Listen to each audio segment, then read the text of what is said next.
어, 갱신이 필요한 사람들은 오늘 안 나왔습니다. 여러분은 다 갱신된 분들이기 때문에 여기 와서 또 갱신할 필요가 없는데, 하여간에 남은 거 있으면 더 갱신될 수 있기를 바랍니다. 우리 주님께서 여러분 열심히 일하시고 또 피곤하고 영적으로 많이 갈급한데 오늘 이 밤에 충만하게 해주시기를 기원합니다. 세상의 나라와 하나님의 세계는 근본적으로 형태가 다릅니다. 사람의 세상에는 주가 나 자신입니다. 나 본위입니다. 그리고 내 중심입니다. 그래서 이 세상에는 갈등이 있고 불화가 있고 부조화가 있고 이기주의가 있습니다. 그런데 하나님의 세계는 지극히 조화의 세계입니다. 협동의 세계입니다. 협동을 통해서 하나님은 사람들이 가지고 있고 세상이 가지고 있는 모든 제약들을 풀고 극복할 수 있도록 역사를 하십니다. 사람의 세계에는 이미 아직도 조화가 남아 있습니다. 숲에 가보면 많은 초식 식물들이 있는데 식물들은 아직도 조화를 이룹니다. 그래서 다 군락을 형성해서 자랍니다. 사람들이 일부러 그렇게 하지 않았는데 자기들끼리 약속을 해서 한 곳에서 자랍니다. 똑같은 형태로 자라는 게 아니고 꽃을 피울 때는 다양하게 각종 색으로 아름답게, 그래서 우리가 그 모습을 보면 탄성을 지를 만큼 조화가 잘 이루어졌습니다. 아직도 초식 식물들 세계에는 조화가 이루어졌다는 거죠. 기러기가 날아가는 걸 보면 혼자 날아가는 법이 없습니다. 무리지어 갑니다. 무리지어 가는 기러기의 모습을 보면 질서가 정연합니다. 아주 질서가 있습니다. 맨 선두에 향도가 앞에 서고 그리고 기역자로 따라갑니다. 여러분, 앞에 나가는 기러기가 힘들겠습니까? 뒤에 있는 기러기가 힘들겠습니까? 이거는 갱신하고는 상관없는 질문입니다. 제일 앞장서 있는 기러기와 맨 뒤에 있는 기러기, 어느 기러기가 힘들겠습니까? 앞에서 공기를 가르고 가는 기러기가 가장 힘들겠죠. 이렇게 날아가는 기러기들은 그냥 날아가는 법이 없습니다. 항상 소리를 냅니다. 소리를 분석을 해보니까 앞에 가는 길을, 공기를 가르고 가는 기러기에게 말하기를, 야, 힘내, 힘내. 바로 그 소리라고 그럽니다. 동물의 세계에도 질서가 있고 조화가 있고 협동이 있습니다. 그렇게 가다가 앞에 향도하던 기러기가 힘이 빠지면 뒤로 가고 두 번째 기러기가 앞장을 서는 겁니다. 그럼 앞에 있는 기러기들이 막 이 공기를 휘저어 놓으면 뒤에 있는 지친 기러기들은 그냥 떠서 가는 겁니다. 그렇게 해서 인도 지나 반도를 건너고 대양을 건너서 계절을 찾아다니는 겁니다. 저 뉴질랜드에 있는 얄비라고 하는 새는 철을 따라서 한국으로 오는데 1만 킬로,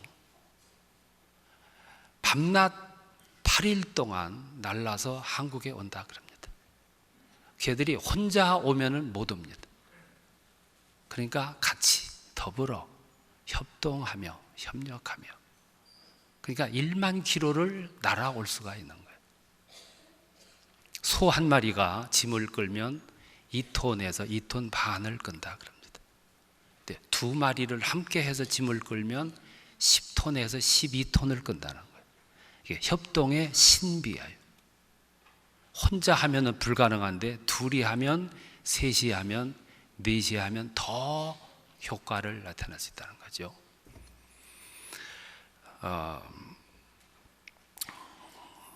하나님은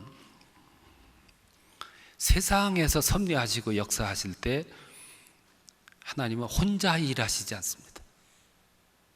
불완전하고 미약한 사람들을 불러서 그들에게 일을 맡겨서 일하게 하십니다. 그래서 오늘 우리들도 부름을 받았습니다. 부족하지만. 왜냐하면 하나님의 일하시는 방식이 그렇기 때문에 그래요. 이 하나님의 일을 하는데 가장 중요한 요소는 협동입니다. 조화입니다. 협력입니다. 거기서 하나님의 섭리가, 역사가 일어납니다.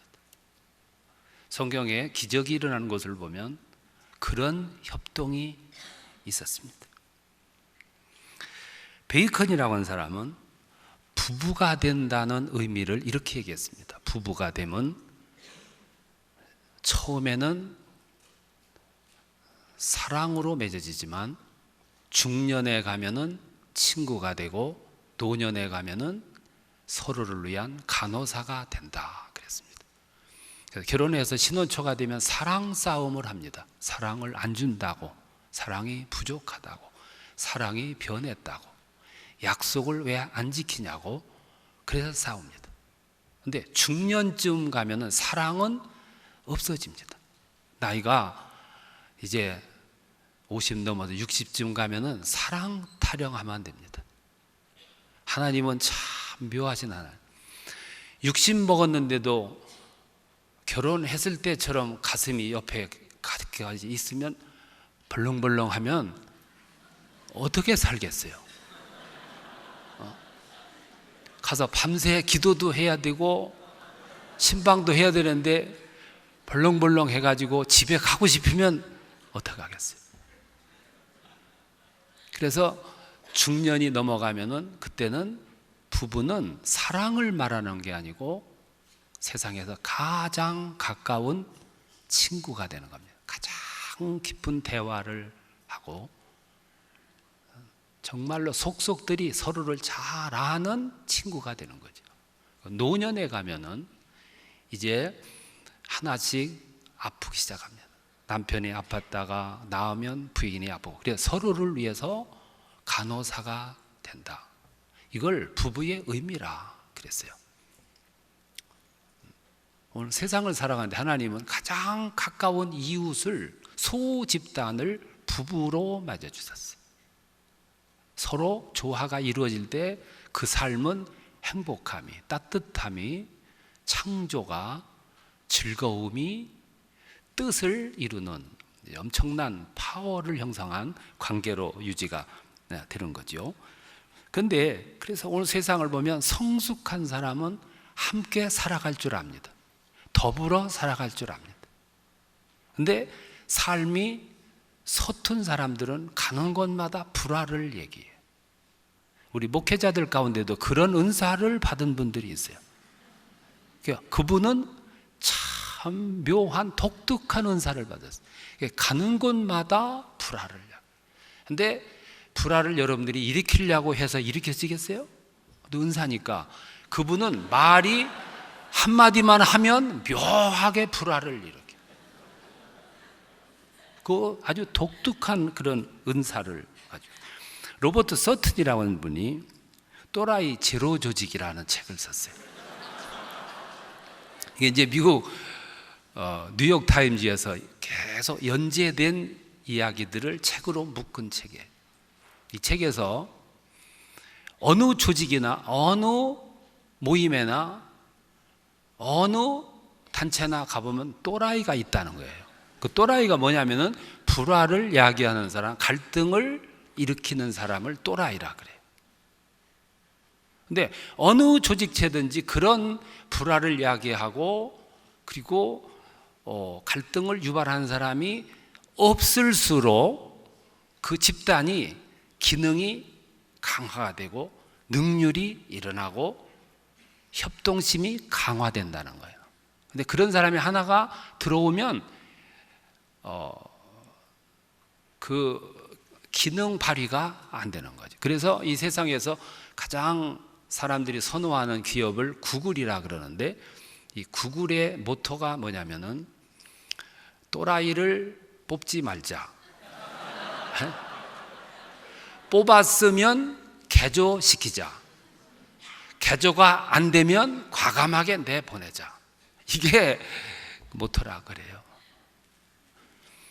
우리 교회 안에도 또라이가 있고요, 목회자들 세계에도 또라이가 있어요. 묘한 은사를 발휘하고 다니는데 감당할 수가 없어요. 이런 분들이 보면 꼭 있거든요.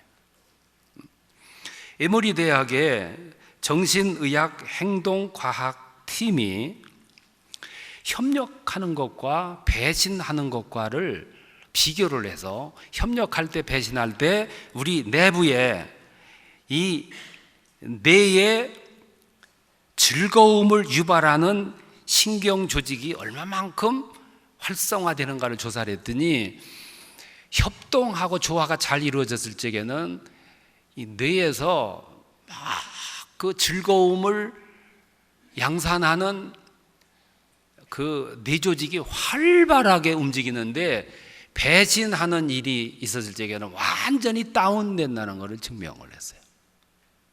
아주 놀라운 일이에요.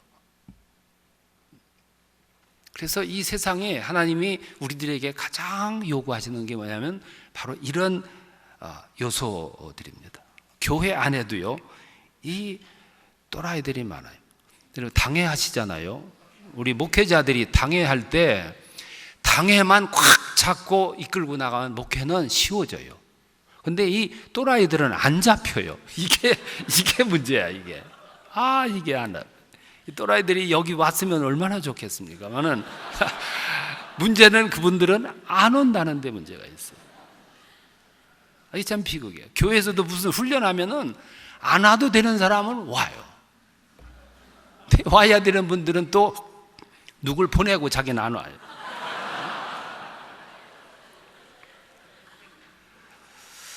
그래서 저도 목회를 하면서 또라이 제로 작전을 많이 썼어요. 제가 이제 저 지방에서 목회하다 서울로 이렇게 올라오는데, 지금 교회가 아닙니다만은 그 교회는 담임 목사님이 당회하고 막 싸우다가 갈등이 크게 달해가지고 정신 놓고 운전하고 다니다가 트럭하고 부딪혀가지고 그 자리에서 돌아가셨어요. 그 1년 반 동안 담임 목사를 구하지 못했어요. 어떻게 하다가 41살 먹은 제가 거길 가게 됐어요. 갈 때 저를 아끼는 분들이 극구 만류를 했어요. 거기 가면 너는 죽는다. 근데 저는 가고 싶어서 간 게 아니라 어떻게 하다 보니까 밀려서 갔어요. 제가 충청도이기 때문에 싫습니다, 좋습니다 이 말을 못해요. 싫다는 걸 표현하다 보면은 예스로 표현되고, 예스로 표현하다 보면 노로 표현되는 아주 묘한 그런 성향을 제가 타고났어요. 그러다 보니까 그냥 밀려와. 지금 와서 보니까 그냥 밀려왔어요. 사람들이 어떻게 하나 두고 봐요. 그래서 제가 그때서부터 생각한 구호가 있어요. 당회는 친교처럼, 친교는 당회처럼. 그게 제가 생각해낸 거예요. 그래서 교회마다 가보면 당회실에 가보면 당회장, 당회 회원들 명패도 갖다가 놓고 서랍도 해주고, 이분들은요 뭐가 뭔지 모르는 분들이에요. 멍석을 거기다 깔아놓으면 그분들이, 여기 장로님들 안 오셨지요? 네. 우리 좀 맘 놓고 얘기해도 좀 되겠네. 거기다 그렇게 멍석 깔아놓으면 안 되는데. 그래서 저는 당회실을 잘 안 만들어요. 그러고 만들어도 그냥 와서 간단히 차 한잔 마시고 갈 수밖에 없도록 이렇게 만들어요. 그래서 그 무서운 교회에 가가지고 한 작전이 뭐냐면, 당회는 교회에서 잠깐 모였다가 모이자마자 당회원 부부, 교역자 부부 버스에다가 싣고 저 송추로 가는 거예요. 세상에 맛있는 갈비집은 다 거기 있어요. 갈비집 저쪽에다가 부인들 놓고 여기서 간단하게 당회를 해. 갈비 냄새, 저쪽에 막 웃음소리, 당회가 되겠습니까?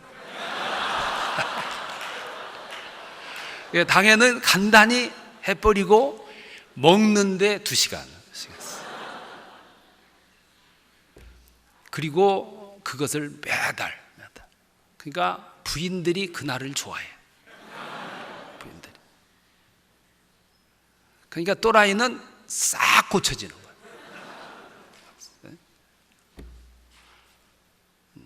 지금은 이제 숫자가 많으니까 그렇게 못하지요. 그래서 지금 쓰는 수가 뭐냐면 당회를 2달에 한 번 하는데 3부 예배, 4부 예배 사이에 해요. 그 예배 텀이 1시간인데 인사하고 내려오면 15분 먹고 일찍 올라가면 15분, 30분밖에 없어요. 길게 하고 싶어도 못해요. 그러니까 회의를 오래 하는 기업체일수록 망해가는 기업체, 잘 되는 기업체는 회의가 필요가 없어요. 교회도 마찬가지예요. 그러니까 제 목회하면서 제일 염두에 두는 게 좋아요. 균형. 얼마나 중요한데. 여기서 모아진 힘들을 어디다가 100% 쏟아야 되냐면은 선교하는데 100% 쏟는 거예요. 그런 교회는 스스로 조용하게 성장하도록 되어 있어요. 우리들이 목회가 오늘 현장이 많이 지금 오염되어 있다는 건 사실이죠. 예수님이 공생애를 시작하기 전에 제자들을 선택을 하세요. 제자들 선택할 때 예수님께서 제자 선택의 기준을 제가 보니까 3가지로 정하셨어요. 그 3가지가 바로 이 내용이에요. 오늘 우리들이 정말로 예수의 제자인가를 한번 되돌아봤으면 좋겠어요. 그리고 거기에 뭔가 못 미치면은 그 부분을 보완했으면 좋겠어요. 거기서 오바가 되면은 조금 내려왔으면 좋겠어요. 그래서 예수의 제자로 살아갔으면 좋겠어요. 그게 그 시대를 살아가며 일하는 주님의 제자들이에요. 예수님이 제자들을 선택할 때 염두에 둔 첫 번째 자질이 뭐냐면은 겸손이었어요. 왜 겸손이 중요하냐면은 겸손에서 순종이 나오기 때문이에요. 순종은 겸손에서 나옵니다. 교만에서는 절대로 순종이 나올 수가 없어요. 목회를 하고 직분자들을 보고 신앙을 볼 때 최고의 자질은 겸손이에요. 예수님이 제일 먼저 바라본 것이 바로 그겁니다. 예수님은 제자들을 선택할 때 예루살렘 대학으로 가시지를 않으셨습니다. 어디로 가셨냐면 갈릴리로 가셨어요. 갈릴리에서도 지주들을 찾아가신 게 아니고 어부들을 찾아가셨어요. 그 어부들은 대부분 실패를 경험한 사람들, 가난을 경험한 사람들, 그리고 그 사회에서 소외된 사람들, 마음에 아픈 감정을 가진 사람들. 여러분, 자랄 때 저는 농촌에서 태어났습니다. 가난한 집에서 태어났습니다.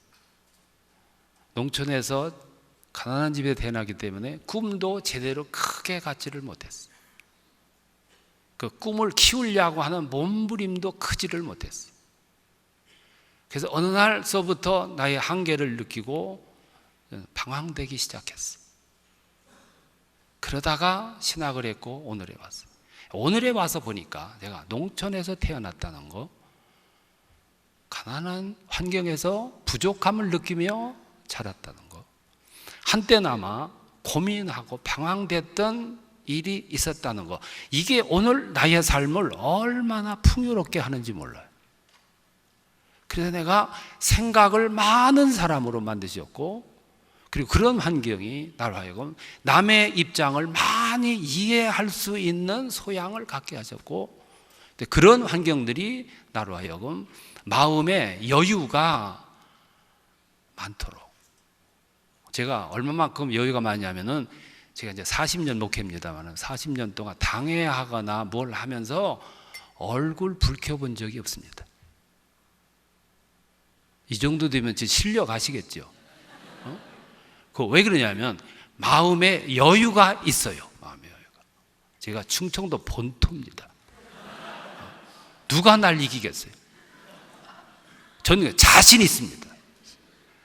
그러나 싸워서 이기는 게 아니고 인내로서 이깁니다. 끝까지 참는 것으로. 목회자 크게 첫째잖아요. 예수님이 유능한 사람보다 겸손한 자를, 진실한 자를, 함께 일할 사람들을 부르셨어요. 하나님의 일을 하는 데는 나는 완벽하다, 나는 엘리트다, 나는 지성인이다 라고 하는 사람들은 하나님의 일을 하기가 어렵습니다. 나는 엘리트야, 나는 지성인이야, 나는 실력이 있어, 이런 사람들은 목회 사역하는데 얼마나 힘든지 몰라. 그래서 목회자들을 보면 인류 학벌자들이 그렇게 많지가 않아요. 그리고 목회자들을 보면 재벌의 자제들이 없어요. 목회자들을 보면, 목회자뿐이 아니고 저는 40년 목회 가운데 교회에 미인이 들어오는 걸 본 적이 없어요. 미인은 가는 데가 따로 있어요. 세계가 달라, 세계가. 제가 자신 있게 말합니다만 여러분들 속에 인류 학벌자, 재벌의 자제들, 미인, 미남 없어요. 있다 하면은 그분은 목회 안 됩니다. 간혹 인류 학벌자가 있는데, 간혹 부한 사람이 있는데 그 사람들 목회 크게 성공한 분들이 그렇게 많지가 않아요. 그죠? 이렇게 생긴 거에 대해서 얼마나 우리가 감격해야 할지, 얼마나 감격하지. 그런데 참 생각할 것은 우리 목회자들이 학벌에 대해서 컴플렉스를 갖고 있다는 거예요. 그래서 어디 가서 돈 조금 주고 박사학위를 그냥 갈급해가지고 사다가 또 그걸 받아가지고 와가지고 그냥 신자들 모아놓고 대대적으로 환영 축하식 하고 그 다음 주서부터 박사 가운을 입고 설교를 하는, 이게 학벌 컴플렉스. 목회자는 신학대학을 나오면 최고인데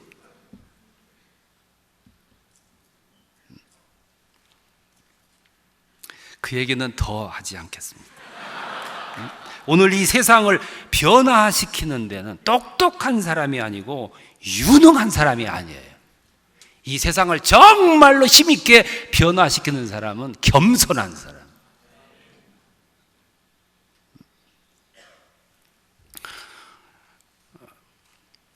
처칠이라는 사람이 젊어서 방황을 했어요. 술 먹고 방황되고 깡패짓하고 싸우고, 어느 날 술에 취해서 이렇게 오는데 앞에 옥스포드 대학생이 탁 사각 모자를 쓰고 도포를 입고 와요. 순간 눈이 뒤집혔어요. 속에 있는 심장이 뒤집혀버려요. 그냥 두드려 팼어요. 이 옥스포드 대학생이 그냥 얻어맞고 한참 후에 옷을 툭툭 털더니만 실례했습니다. 그러고 그냥 가는 거예요.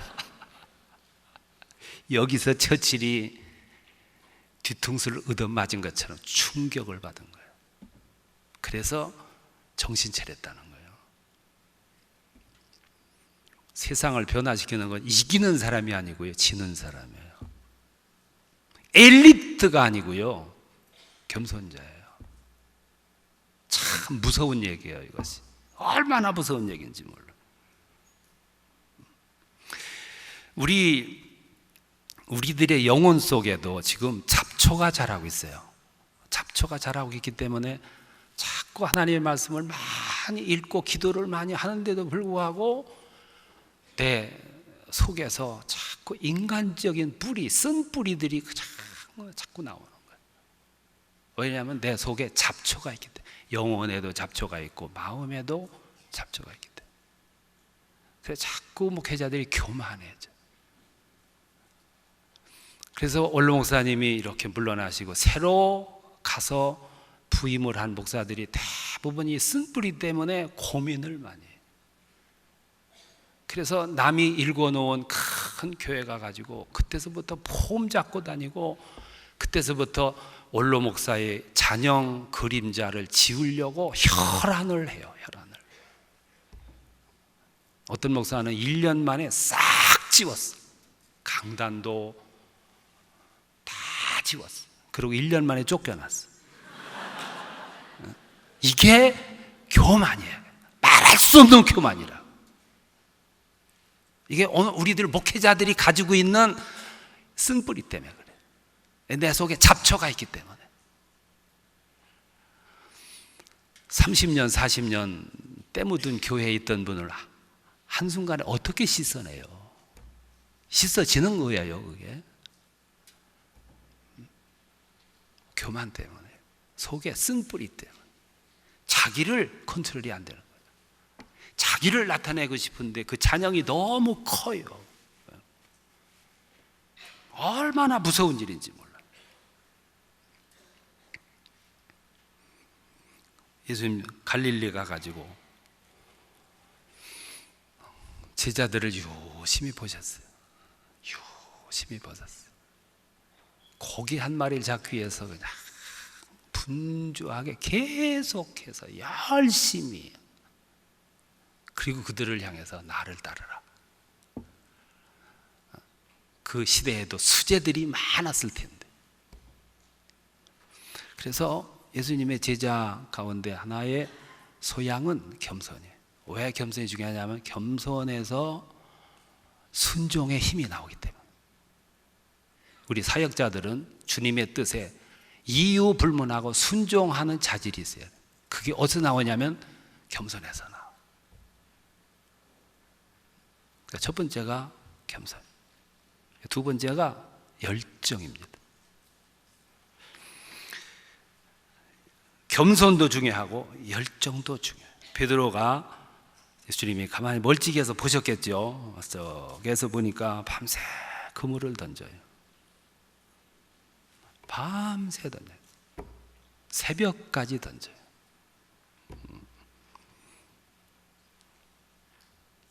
지칠 줄 모르게 그냥 던져요.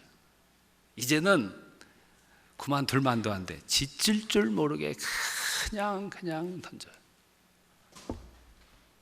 그러다가 주님이 다가가셔가지고 얼마 잡았냐? 하나도 못 잡았습니다. 그러면 저 깊은 데로 가서 한번 던져봐. 이제는 잡힌다 해도 귀찮을 때 또 그물 들고 또 가서 또 던져요. 이게 제자의 근성이에요. 제자의 근성, 사역자의 근성, 신앙자의 근성. 그러니까 주께서 그를 향해서 나를 따르라.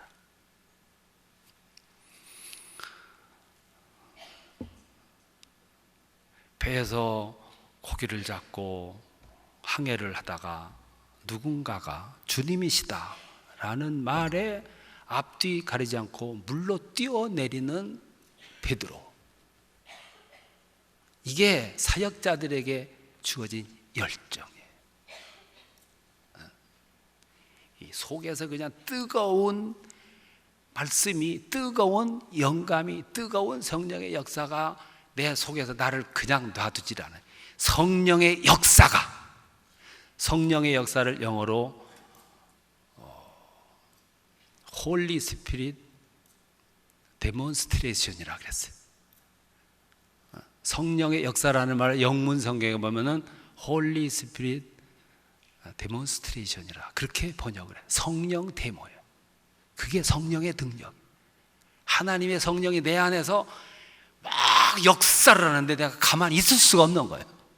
그냥 뛰어다니고 물속으로 뛰어들어가고 밤새 그물을 던지는 이 열정, 우리 사역자들에게 이게 여러분 얼마나 중요해요. 모험심, 열정. 사도 바울이 루스드라에 가서 전도를 해요. 그 성에 있던 유대인들이 찾아와 가지고 숱한 방해를 해도 눈 하나 까딱하지 않고 계속 전도를. 그랬더니 그 이웃 동네인 이고니온에 있는 유대인들을 불러다가 같이 방해를 해. 막 방해할 때 조금 후퇴하는 모습을 좀 보여줘야 그게 싸움이 끝날 텐데 사도 바울도 앉아요. 막 까딱하지 않으니까 돌을 집어던져 가지고 사도 바울을 죽여요. 죽잖아요.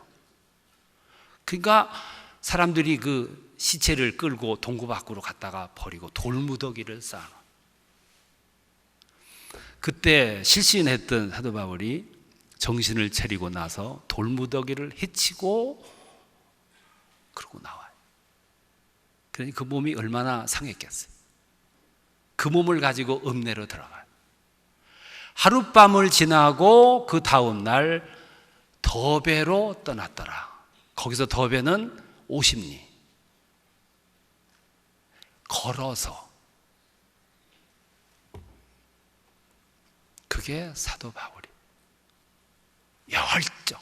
왜? 속에서 불이 타기 때문에, 속에서 성령 데모가 일어나기 때문에. 이 열정. 마가복음을 쓴 마가가 예수님이 십자가에 죽으셨어요.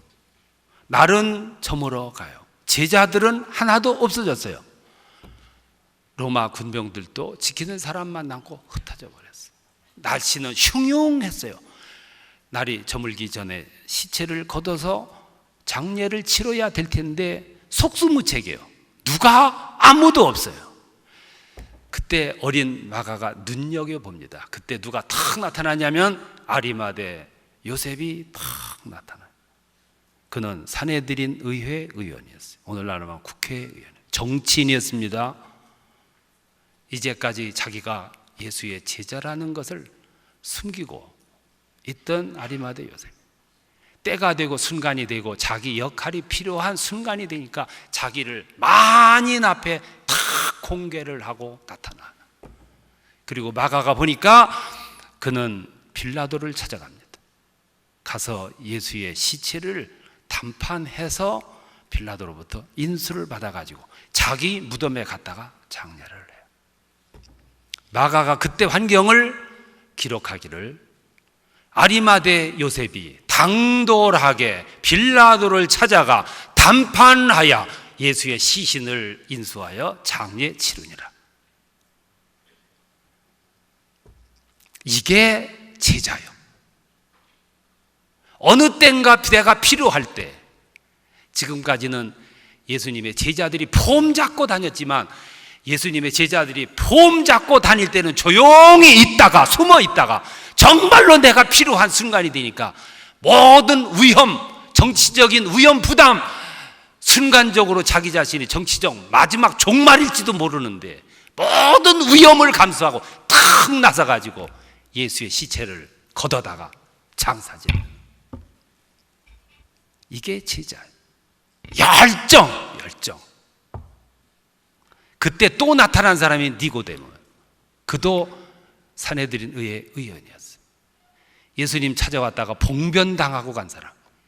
그런데 그도 모략을 들고 예수의 무덤으로 찾아와 만인 앞에 나도 그의 제자라는 것을 공개하고, 그 순간 그들의 정치 생명이 끝날지도 모르는데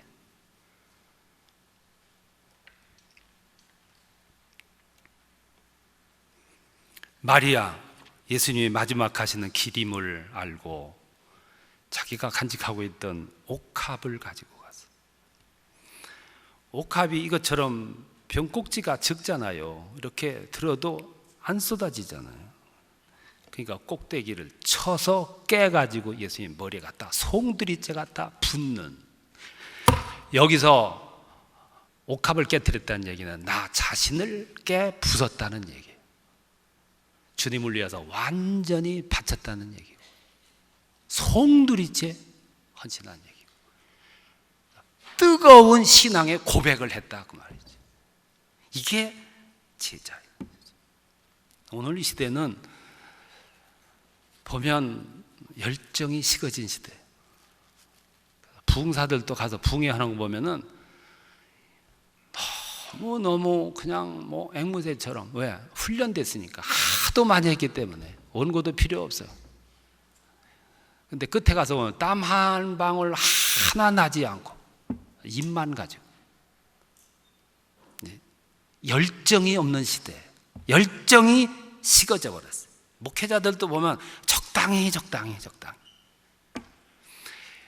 목회 갱신이 뭐냐면 젊으신 목회자들도 나이가 좀 들면 다 그 유혹에 빠져버려요. 적당히. 놀러 갈 거 다 놀러 가고, 휴가 갈 거 다 휴가 가고, 안식년 꼬박꼬박 찾아가고, 안식년 될 때는 누가 돈을 좀 더 줄까 여기에 대해서 깊이 연구하느라고.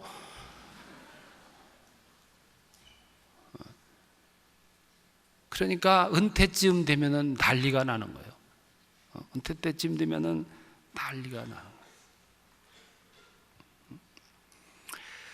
요즘에는 열정이 식어진 시대예요. 그래서 사랑을 고백하는데도 젊은이들이 지가 못하니까 사랑을 대신 고백해주는 대행업체까지 생겼어요. 사랑을 대신 고백해줘. 아유, 그 사랑도 받고 그것도 결혼을 하는 사람이 있는지 모르겠어요. 어떤 젊은이는 상담한다고 왔어요. 여자친구가 헤어지자고 하는데 어떻게 했으면 좋겠습니까? 목사는 바빠. 이런 것까지 아프터 서비스를 해줘야 돼. 지 여자친구가 헤어지자는데 왜 날 찾아와? 붙들고 사정해야지. 예? 왜 그러냐? 왜 헤어진다고 그러냐? 그러니까 박력이 없대요. 날 보고 박력이 없대요. 널 믿고 내 인생을 맡길 만한 믿음이 없다고 그런데, 어떻게 했길래 그러냐? 한번 좀 얘기해봐라. 오늘 만난다고 그래보자. 어떻게 했길래 그러냐? 그랬더니 녀석이 하는 얘기가, 오늘 퇴근하면은 만날래 안 만날래? 묻고, 그 다음에 만나자 그러면 몇 시에 만날래? 만났어요? 어디서 만날래? 만났습니다. 뭘 먹을래? 이제 먹고 나서 어디 갈래? 몇 시에 집에 갈까? 매사 이런 식이야, 매사.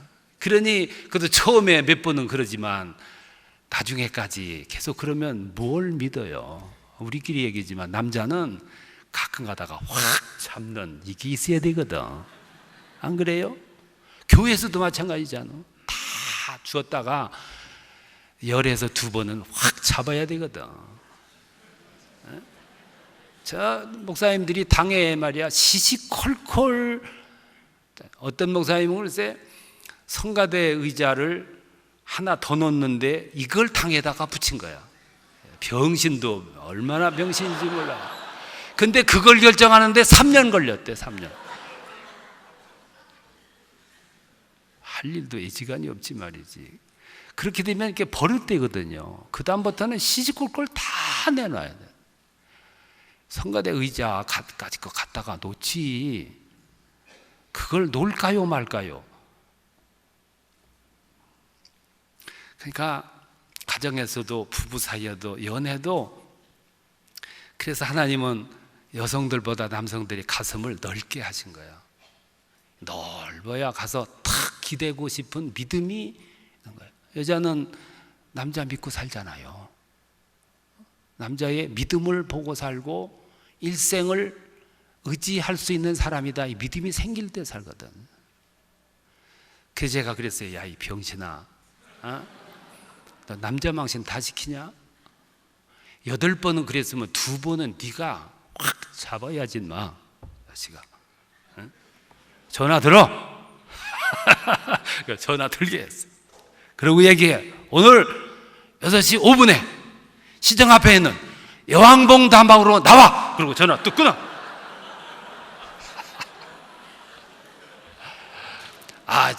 이게 있어야 되잖아요. 6시 5분에 여왕봉 다방으로 나와. 전화 뚝 끊어. 아, 지금 잘 살아요?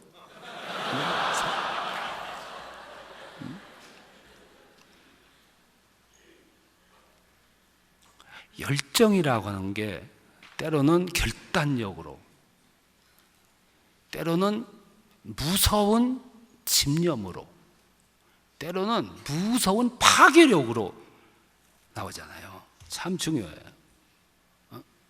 요즘에는 이 열정이 없어요. 그래서 젊은이들이 군대를 안 가려고 그래. 우리 교회도 보면은 몇 놈이 안 갔어요. 돈으로 보니까 뺐어요. 빼고 어디 갔냐 하면은 동사무소로 간 거야. 여러분, 동사무소 간 분들은 용서하십시오. 이 녀석이 그렇게 해서 갔어요. 아이들이 어렸을 적에는 괜찮습니다. 아이들이 좀 크면 반드시 아버지에게 묻습니다. 아이들에게 아버지는 최고입니다. 아이들에게 아버지는 최고 멋있는 사람입니다. 그래서 모든 것이 다 멋있을 줄 압니다. 그래서 아버지 군대 생활 어디서 했습니까? 반드시 묻습니다. 그때 해줄 말을 위해서도 가야 되는 거예요. 가야 돼요. 얼마나 중요한지 몰라요. 우리 부목사들 드리고 얘기를, 군대 얘기를 하는데 저는 최전방에서 했거든. 집회 생활을 오래 했거든. 군대 얘기하면 할 말이 너무너무 많아요. 이제 국방 육군 중앙교회 가가지고 보니까 거의 장로님들이 뭐 국방장관 출신, 대장 출신, 중장 출신, 뭐 소장 출신 쭉 있더군요.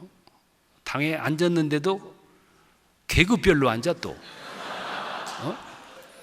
근데 보니까 다 그거 저 앉았는데 이렇게 앉아 얘기하는데 저 구석에 내가 12사단에서 근무했다고 그러니까 저쪽에 있는 친구가 아유 내가 12사단장 출신입니다. 보니까 그게 소장 출신인데 소장이 저 뒤에 앉았는 거야.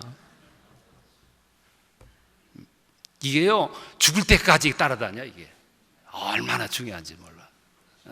근데 목회자들끼리 앉았는데 다 얘기했는데 한 놈만 얘기를 않고 가만히 있는 거야.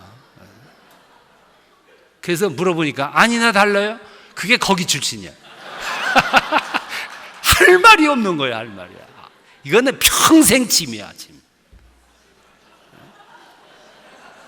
여자들은 모르실 거예요. 영국의 가디언지가 젊은이들에게 권고했어요. 젊은이들이여 모름지기 젊었을 때 모험을 즐기세요. 그리고 8가지를 추천을 했는데 제가 인상 깊어서 보니까 한 서너 가지가 있어요. 그 중에 하나가 저 남아프리카의 스톰강에 있는 블로그 다리에서 번지점프를 한번 해봐라. 우리나라 번지점프는 저게 30m짜리입니다. 좀 길면 45m짜리예요. 45m 해봐야 12층 정도야. 12층. 그런데 블로그 다리에 있는 번지점프의 높이가 얼마냐면은 180m예요. 180m인데 거기서 떨어지는데 7초 걸리는데 시속 198km로 떨어지는 거야. 거기서 한번 떨어져 보라는 거야. 그러면 이 세상에 겁날 것이 없다는 거예요.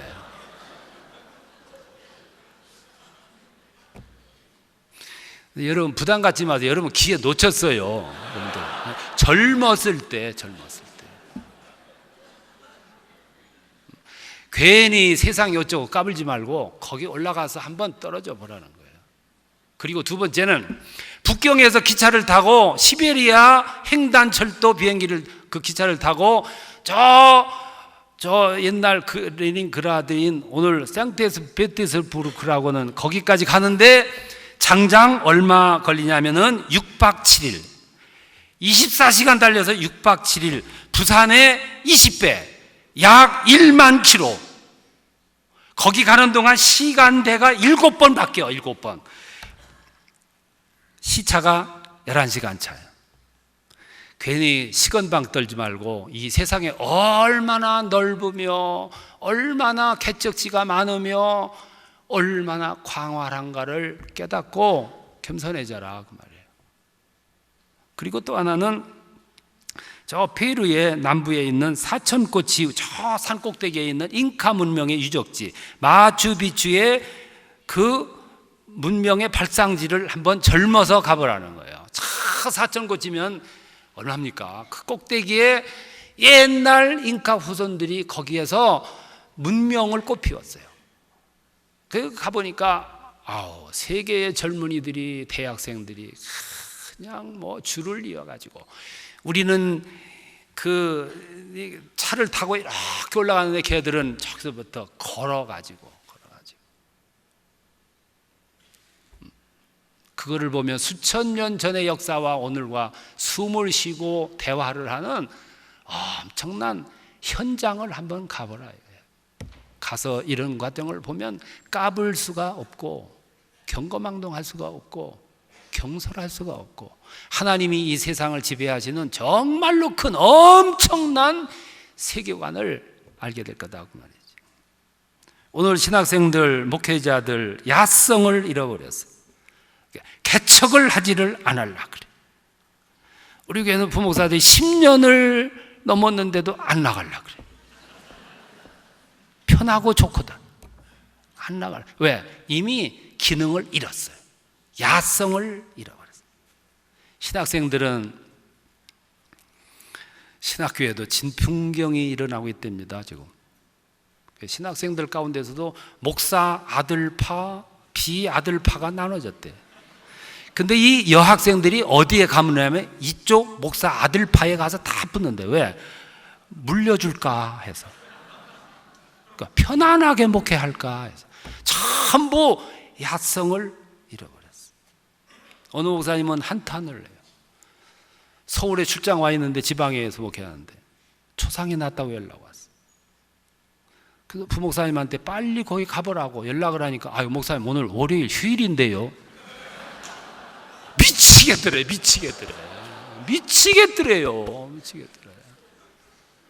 이거를 어떻게 해야 되는지 미치겠더래. 목사 안수 받는데 물었어요. 사도신경 그대로 믿습니까? 사도신경이 그렇게 중요한 겁니까? 아이고 미쳐요. 이것들이 어디 가서 목회를 하며 가서 개척을 하며 어디 가서 목사 노릇 하겠어. 목사만 그래? 장로는 또 안 그런가? 장로 시험 치다가 문답을 했어요. 하나님은 누구십니까? 예, 하나님은 모든 신들 중에 오야봉이지요. 이게 하여간 참 구색이.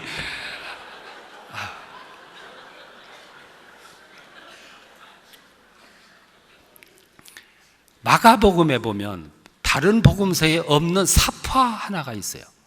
그게 어느 제자의 혼입을 사건이에요.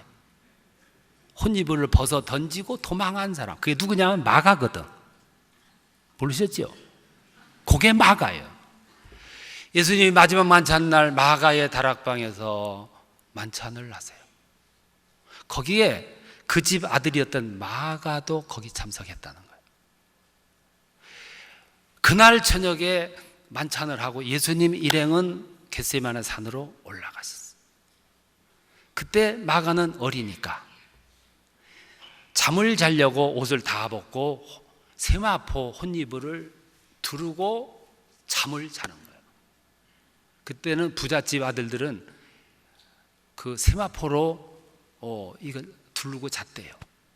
근데 조금 있다가 가룟 유다가 로마 군병들을 이끌고 들이닥친 거예요. 예수가 어디 있느냐? 아유, 방금 나갔는데요. 그러니까 군병들을 데리고 유다가 다시 뒤를 쫓아갔다는 거예요. 가만히 누워서 마가가 생각하니까 궁금했어요. 이 사건이 어떻게 정리될까 궁금해가지고 옷을 입지도 않고 세마포를 두른 채 그냥 따라간 거예요. 따라가가지고 어디까지 가냐면, 따라가다 보니까 겟세마네 산에서 저 내려와가지고 감람산까지 내려온 거예요. 그때 누군가가 너도 한 패지 하고 혼이불을 이렇게 붙드니까 벗어 젖히고 알몸으로 도망. 그게 마가요. 그러니까 엉겹길에 나갔다가 혼이불을 벗겨졌듯이 바울을 따라갔다가 실패하고 돌아온 게 그게 마가예요. 이게 당시 제자들 모습이었어요. 어쩌면 그런 것들을 모아가지고 제자를 삼으셨는지. 예수님은 겸손자를 선택하셨지만 또 한편 보면 열정자를.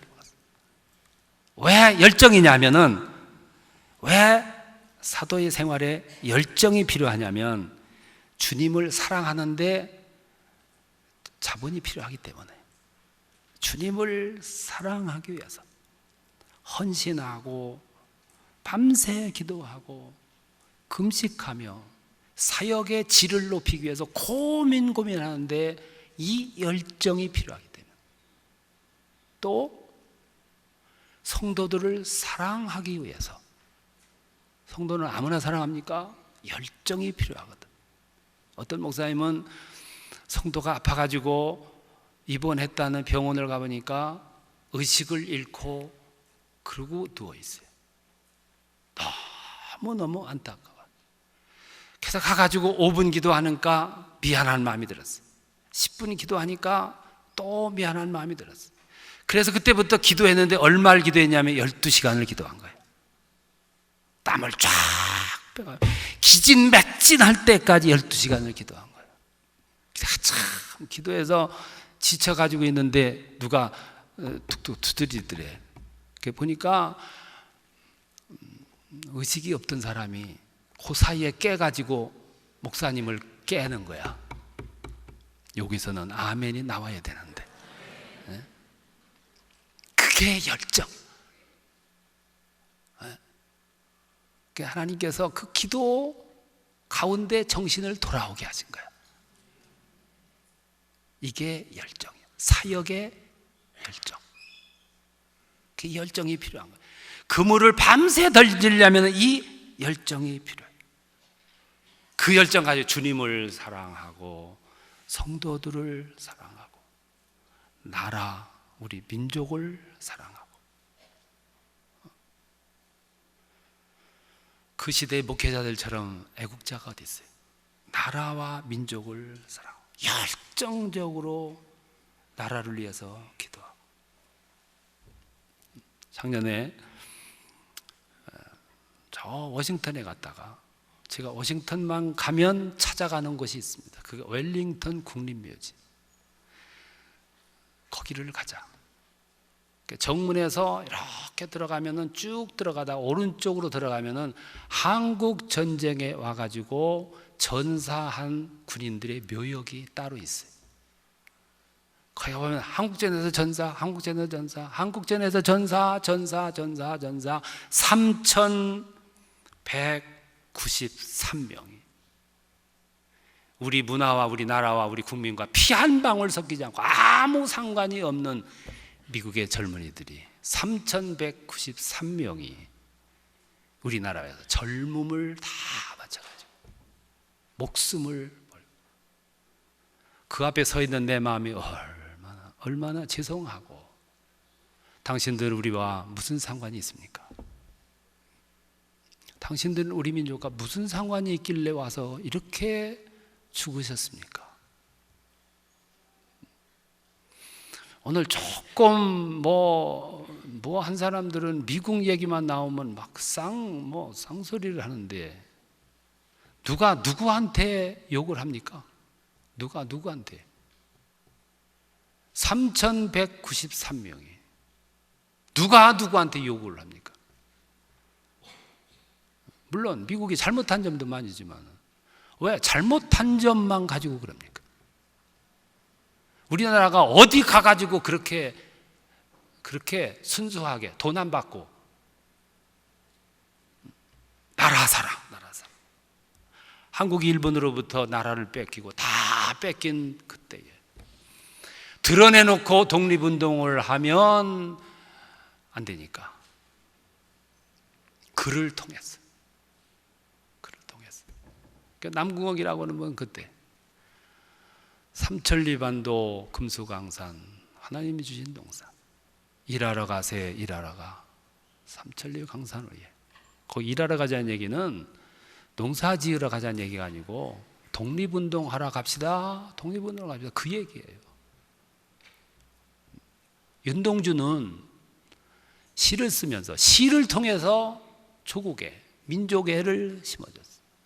방금 떠오르던 태양이 지금 교회 종탑 위에 머물러 있습니다. 네, 오늘 이 시대 소망, 희망은 오직 교회밖에 없다 이 말씀이에요. 단지의 신채호라고 하는 사람은 매일신보 주필로 있는데 자꾸 사임 압력을 가해줘.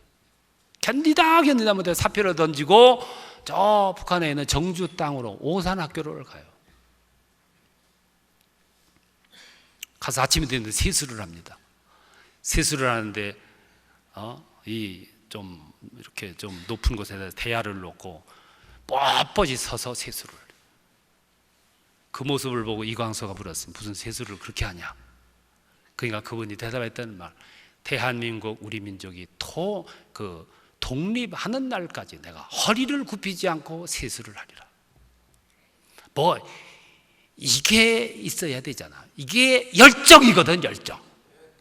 누가 뭐라고 해도 내 중심에 내 민족이 있고 사랑하는 내 가정이 있고 내 동포가 있고 우리의 미래가 있고 장래가 있는, 이걸 가지고 사는 거예요.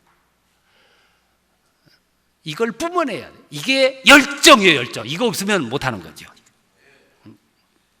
예수님 갈릴리로 가셨어요. 제자들이, 그때 제자도 아니지만 제자가 되기 전에 열심히 밤새도록 그물을 던져. 멀찍이서 그 모습을 봤을 거예요. 그 모습을 보고 저런 열정이라면 그래서 그들을 픽업한 거예요. 제자들로. 나를 따르라. 엘리야가 엘리사를 찾아갑니다. 갔더니 엘리사가 밭을 갈고 있어요. 소를 결의해가지고 밭을 갈고 있어요. 그때 엘리야가 말합니다. 나를 따르라.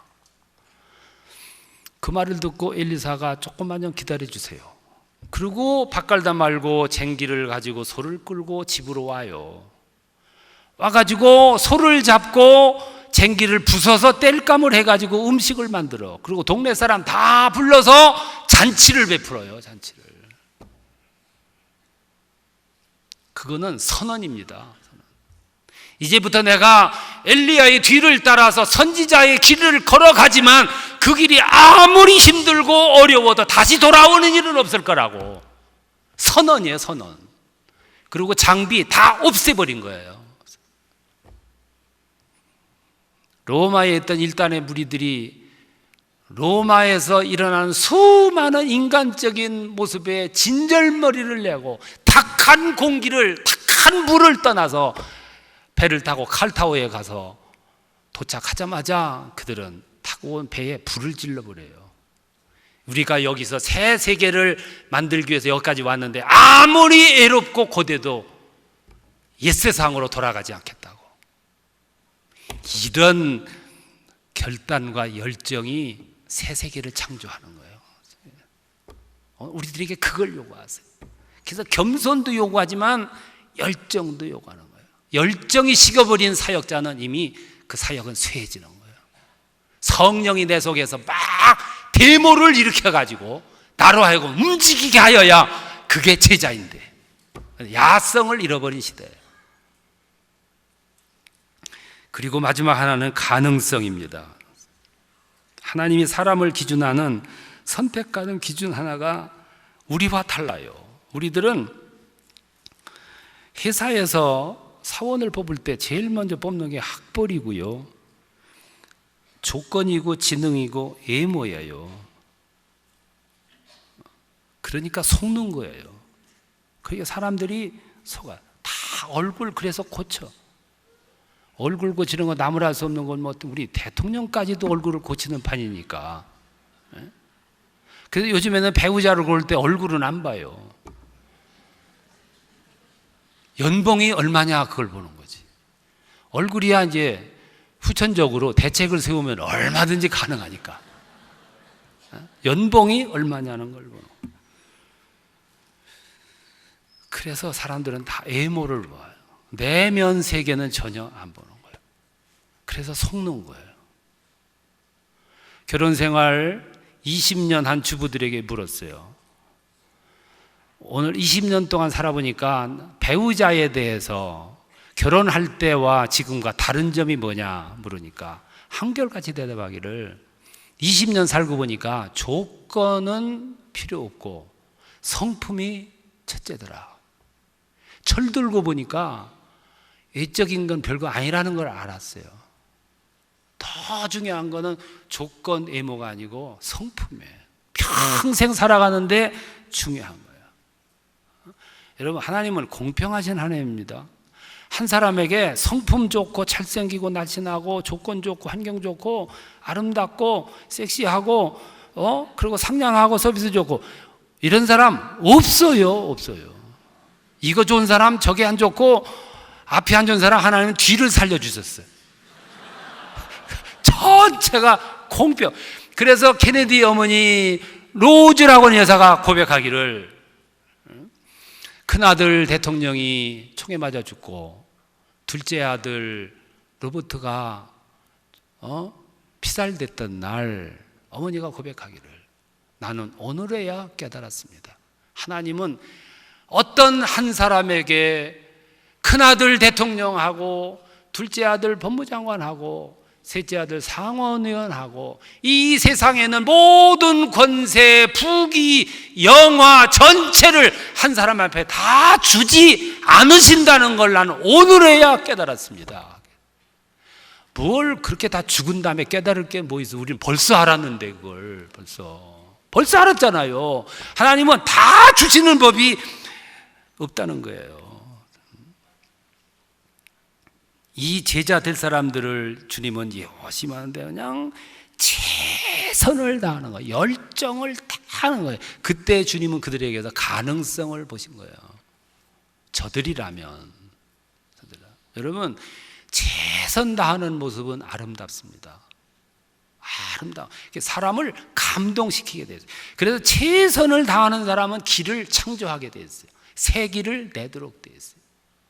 어느 외모가 빠지는 여성이 은행에 취직하기 위해서 면접 시험에 갔어요.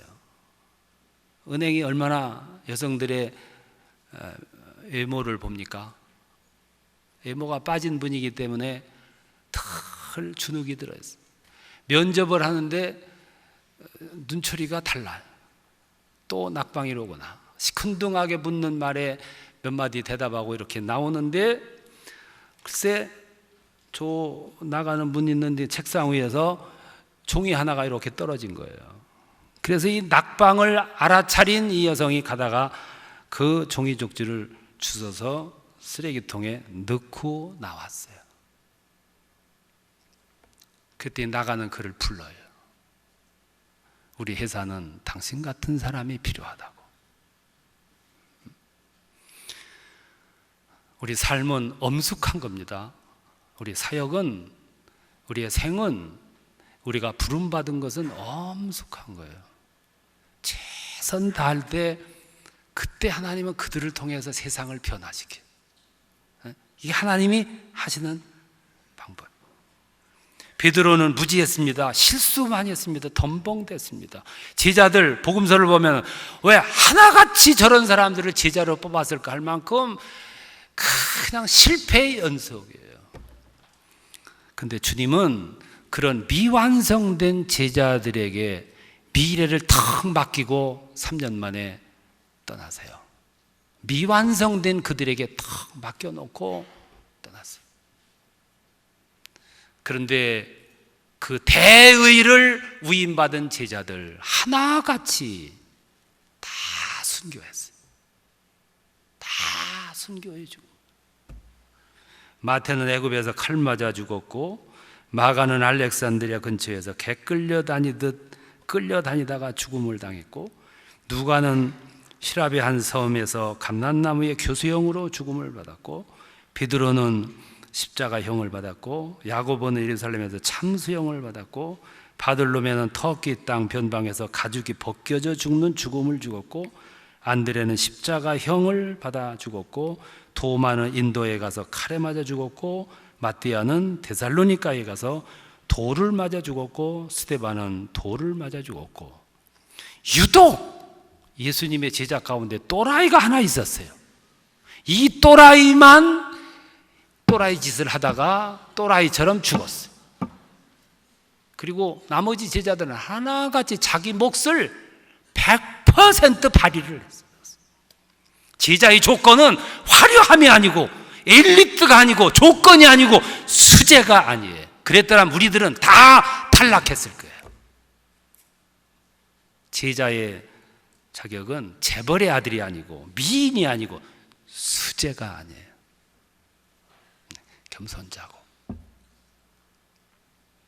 열정을 가진 가슴을 가졌고,